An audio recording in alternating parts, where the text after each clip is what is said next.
Nicolas, on l'avait mentionné en avant-match, Trois-Rivières qui tenterait de rebondir et de ressortir fort devant ses partisans ce soir. Et ils ont réussi, ils ont gagné par la marque de 10-2.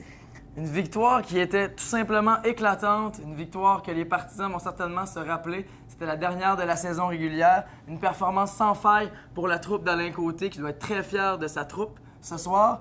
Et c'est une victoire qui était d'autant plus importante parce qu'elle permet à Trois-Rivières de s'emparer du 4e rang au classement général. Eux qui ont profité en fait de la victoire de Rivière-du-Loup contre Saint-Georges par la marque de 7-4.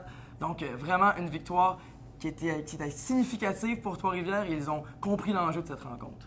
Ce soir, Nicolas, le trio de Joseph, Boileau et Huot qui s'est vraiment démarqué et puis là, qui a inspiré toute l'équipe. On l'avait dit en avant-match, ça aussi, Daphné, il faut le mentionner. Joseph et Boileau qui devaient en donner plus, ils ont répondu à l'appel ce soir de façon remarquable. Joseph, 1 but, 5 passes. Boileau, 1 but, 4 passes. Et Huot, tour du chapeau, 3 buts. Lui qui revenait au jeu, qui avait été absent. C'est un trio que ça fait longtemps qu'ils évoluent ensemble, Daphné, plus de 4 ans. Et on a pu parler à Stéphane Boileau en après-match. Et ce qu'il nous a dit, c'est qu'il adore jouer avec ces gars-là. C'est des joueurs qui se complètent bien. Huot, qui est un marqueur. Joseph, plus un fabricant de jeu. Et ils ont vraiment beaucoup de plaisir à jouer ensemble. Et ça paraît dans une victoire comme ce soir, là, 10-2. Ils ont eu beaucoup de chances de marquer. Ils ont pu les concrétiser. Le festival offensif qui a débuté en première période alors que Trois-Rivières a profité de 2 avantages numériques consécutifs de 5 contre 3 et c'est vraiment ça qui a donné le ton au match.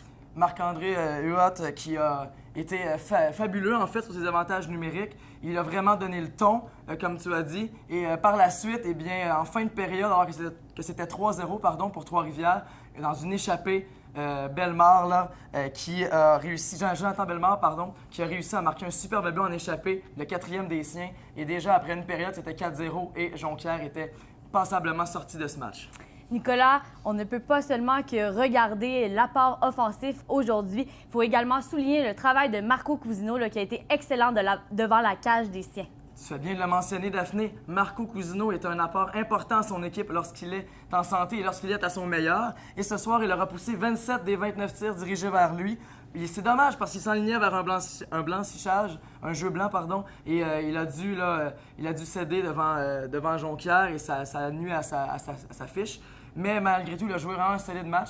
Et l'entraîneur Alain Côté disait en entrevue d'après-match que ça va être important. C'est un ajout, un joueur important pour son équipe lorsqu'il est à son meilleur. Et pour les séries, il va falloir qu'il continue de jouer comme ça si Trois-Rivières espère faire un long bout dans les éliminatoires. Et son adversaire Pierre-Olivier Pelletier, qui n'a pas connu un excellent match ce soir, lui qui n'a pas eu la chance de Cousineau. Il n'a pas eu la même chance. L'équipe devant lui jouait beaucoup plus mollement. Il a alloué 6 buts avant d'être chassé de la rencontre. Et vraiment, là, c'est pas à la hauteur de ses performances. On le sait, c'est un gardien qui est dans les meilleurs au niveau des victoires en saison régulière. Toujours là, toujours des bonnes performances, mais ce soir, ça n'a pas fonctionné pour lui. Et après ce 6e but où Pierre-Olivier Pelletier a été sorti de la rencontre, les Marquis de Jonquière qui ont tenté le tout pour le tout avec, dans le fond, par les points. Mais par les points, Daphné, par ces points-là, c'est comme ça qu'ils ont réussi à se défendre en 3e période parce que ça commençait à aller très vite pour eux et ils étaient vraiment sortis de la rencontre. Et là, on s'est dit, pourquoi pas faire un peu de brasse camarade et essayer de sortir Trois-Rivières de sa rencontre. Ça n'a pas fonctionné. Trois-Rivières qui est resté concentré et a joué un très bon match dans la lignée de ce qu'Alain Côté voulait. Trois-Rivières qui pourrait remporter le match à Cornwall demain et avoir l'avantage de la glace pour les séries. Beau.